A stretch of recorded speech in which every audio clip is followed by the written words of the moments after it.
शिक्षा है बहुत ज़रूरी।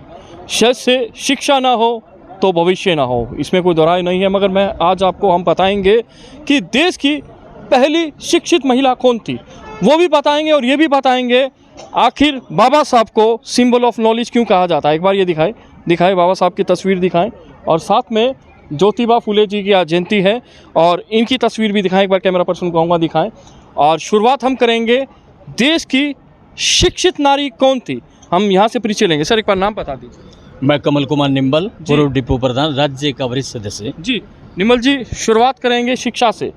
नारी शिक्षा, देश की शिक्षित नारी कौन थी, पहली सबसे शिक्षित नारी? सबसे पहली शिक्षित नारी सावित्री बा फुले, हाँ देश की पहली नारी थी जी, जो कि ज्योतिराम फुले जी ने इनको पढ़ाकर और समाज के अंदर ऐसे संदेश दिया जो कि उनकी नीतियों पर आज हमारा समाज, आज हमारा हर युवा इनकी बाबा साहब की और ज्योतिराम फुले जी के चरणों पर चलकर आगे बढ़ने का प्रयास कर रहे हैं। चलिए, मतलब आप जो इन्होंने रास्ता दिखाया उस पर चल रहे हैं, उसी मार्ग पे आप चल रहे हैं। और आज ज्योतिबा फुले जी की जयंती है, बस स्टैंड पे आप बना रहे हैं। एक बार थोड़ा सा इसको ब्रीफ कर दीजिए। मैं लगातार समाज के अंदर, कर्मचारी के अंदर, आम जनता के अंदर एक संदेश देना चाहता हूं कि 3 साल से लगातार हमारे रोडवेज विभाग में सभी कर्मचारियों को इकट्ठा करके, इसमें 1% या किसी समाज के प्रति नहीं, सभी कर्मचारी इकट्ठे होकर हमारे और भी साथी जैसे दूसरे विभागों से हैं, बिजली बोर्ड से हैं, और PWD जी हैं, JJU से हैं, वो सभी साथी हम हैं, उनसे प्रयास मिलकर बाबा साहब की जयंती का 3 साल लगातार एकजुट होकर कंधे से कंधा मिलाकर हिसार डिपो के प्रांगण में पूरा रोज जोश के अंदर हम बाबा साहब की जयंती मनाते हैं। चलिए, रोज जोश के अंदर बाबा साहब की जयंती मनाते हैं और आज ज्योतिबा फुले जी की जयंती है। इस उपलक्ष्य पे हम खड़े हैं हिसार इकाई के बस स्टैंड पे, और एक और भी हमारे साथ शख्स जुड़े हैं। सर अपना नाम बताएं। सबसे पहले तो आप सभी को महात्मा ज्योतिराव फुले जी और बाबा साहब के जन्म की बहुत बहुत हार्दिक शुभकामनाएं। मैं Suresh Kumar Belonia, state wise president SC union Haryana.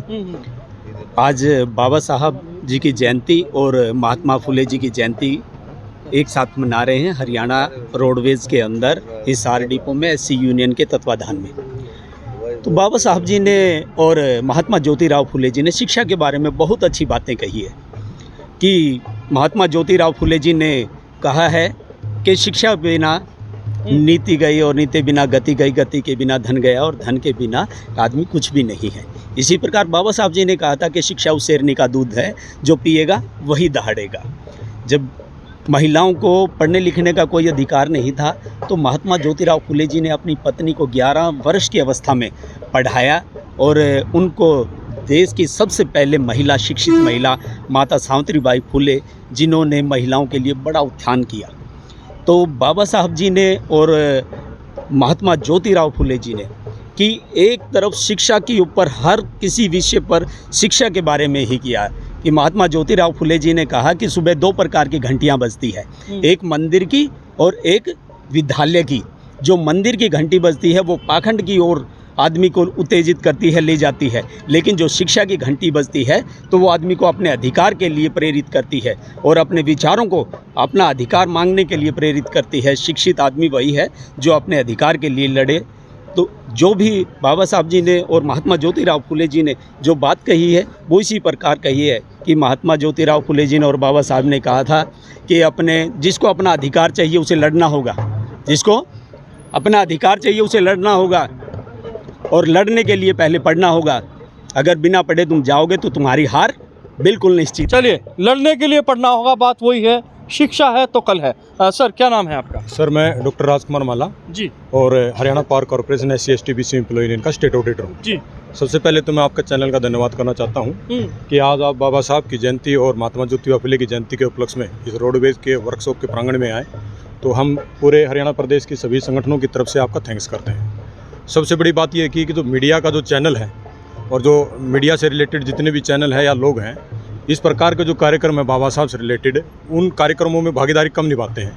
वो इसीलिए मैं आपको थैंक्स इसलिए कर रहा हूँ कि आपने बाबा साहब और महात्मा ज्योतिबा फुले की जयंती के उपलक्ष्य में कुछ चुनिंदा हिसार के बहुत लंबी चौड़ी एक टीम है चैनलों की, तो आप आए उसका हम रिकॉर्ड करते हैं। दूसरी बात रही जो ट्रेड यूनियन एक्ट 1926 जो बाबा साहब ने निर्मित किया है, ट्रेड यूनियन एक्ट वो है, मैं आपके चैनल के माध्यम से बता देना चाहता हूँ, जिसमें से कर्मचारियों के जो हक अधिकार हैं, जो संवैधानिक जो प्रक्रियाएं हैं, उनमें चिन्हित किए गए हैं और चिन्हित के नाते उसको राइट है कि वो उस प्रकार के प्रांगण में एक ह्यूमन बींग और मानव अधिकार के नाते और संविधान के अंतर्गत जो बेसिकली जैसे 12 घंटे के काम है, जो उसको 18 घंटे का जो काम था, 12 घंटे का काम था, बाबा साहब ने 8 घंटे का मैटरनिटी लीव है, इस प्रकार के मंथली जो अवकाश हैं या फिर टीए है, डीए है, इस प्रकार की, यहाँ तक कि स्ट्राइक के जो राइट है, जो हक अधिकार के जहाँ शासन और प्रशासन के माध्यम से कुछ चीज़ें होती हैं, उन चीज़ों को लड़ने का जो राइट दिया है ह्यूमन बींग के नाते, संविधान के नाते बाबा साहब ने दिया। जी, तो बिल्कुल ठीक कहा। अगर आज महिलाओं को हक मिला है तो बाबा साहब की देन है, अगर आज छुट्टियों का हक मिला है तो बाबा साहब की देन है, अगर आज देश को संविधान मिला है तो बाबा साहब की देन है। अगर हम उपलब्धियां गिनाने लग जाएं बाबा साहब की तो थोड़ी हो जाएगी, तभी कहा गया है सिंबल ऑफ नॉलेज। एक और भी हमारे साथ जुड़े हैं सर, शॉर्ट में बोलिए, वीडियो लंबी हो जाएगी, नाम बताइए सर। राजकुमार चौहान, राज्य का उप प्रधान सड़क कर्मचारी और डिपो प्रधान। जी राजकुमार जी, क्या संदेश देंगे? ज्योतिबा फुले जी की आज जयंती है, राष्ट्रीय पिता जो जयंती है, जो से इसका जन्म 1827 में हुआ और बाबा साहब का 1891 में हुआ, मध्य प्रदेश में हुआ। हम तो ये संदेश देना चाहते हैं, बाबा साहब ने जितनी डिग्रियां की, पढ़ लिख कर संघर्ष करने का जो संदेश है जनता के अंदर दिया, लेकिन बाबा साहब ने एक मतलब पढ़ाई के साथ साथ में, संविधान लिखने के साथ साथ में एक पार्टी भी बनाई थी, पार्टी ये इसने ये उसमें कानून मंत्री भी रहे हुए हैं, मतलब ये पढ़ाई के साथ साथ में मतलब राजनेता भी थे। चलिए सर एक बार नाम बताइए सर, लंबी हो जाएगी वीडियो, शॉर्ट में दूंगा आपसे बात। डॉक्टर रघुवीर सिंह, एडवोकेट हिसार। डॉक्टर साहब, बाबा साहब ने बहुत कुछ दिया, उपलब्धियां गिनवाएं तो बहुत कुछ हो जाता है, मगर एक प्रश्न हमेशा आता है, केवल तस्वीर दिखती है। मैं आज इस खुशी के मौके पर एक छोटी सी बात कहूँगा पूरे देशवासियों के लिए कि महात्मा ज्योतिबा फुले जी की जीवन संघर्ष और बाबा साहब डॉक्टर भीमराव अंबेडकर जी का जीवन संघर्ष और सर छोटूराम जी का जीवन संघर्ष, ये हमारे जो आधुनिक भारत की विरासत है और इस विरासत को संभालना हम सब देशवासियों के, प्रदेशवासियों की जो ड्यूटी है, उसको संभाल के रखें। इनके जीवन संघर्ष में ही हमारे जीवन का आधार छिपा हुआ है। इन्हीं बातों के साथ आपके चैनल का और आपका और आपके साथियों का बहुत बहुत धन्यवाद, आप सभी को बधाई। बहुत बहुत शुक्रिया सर। तो चलिए दिखा दिया जाए, डॉक्टर भीमराव अंबेडकर और साथ ज्योतिबा फुले। तो पता प्रश्न पूछा, देश की सबसे पहली शिक्षित नारी कौन थी, तो बताया गया ज्योतिबा फुले। तो आप अपने बच्चों को शिक्षा जरूर दें, क्योंकि शिक्षा बहुत ज़रूरी है। आगे की अपडेट लेंगे, तब तक ले लेते हैं ज़्यादा। जय हिंद, जय भारत, धन्यवाद।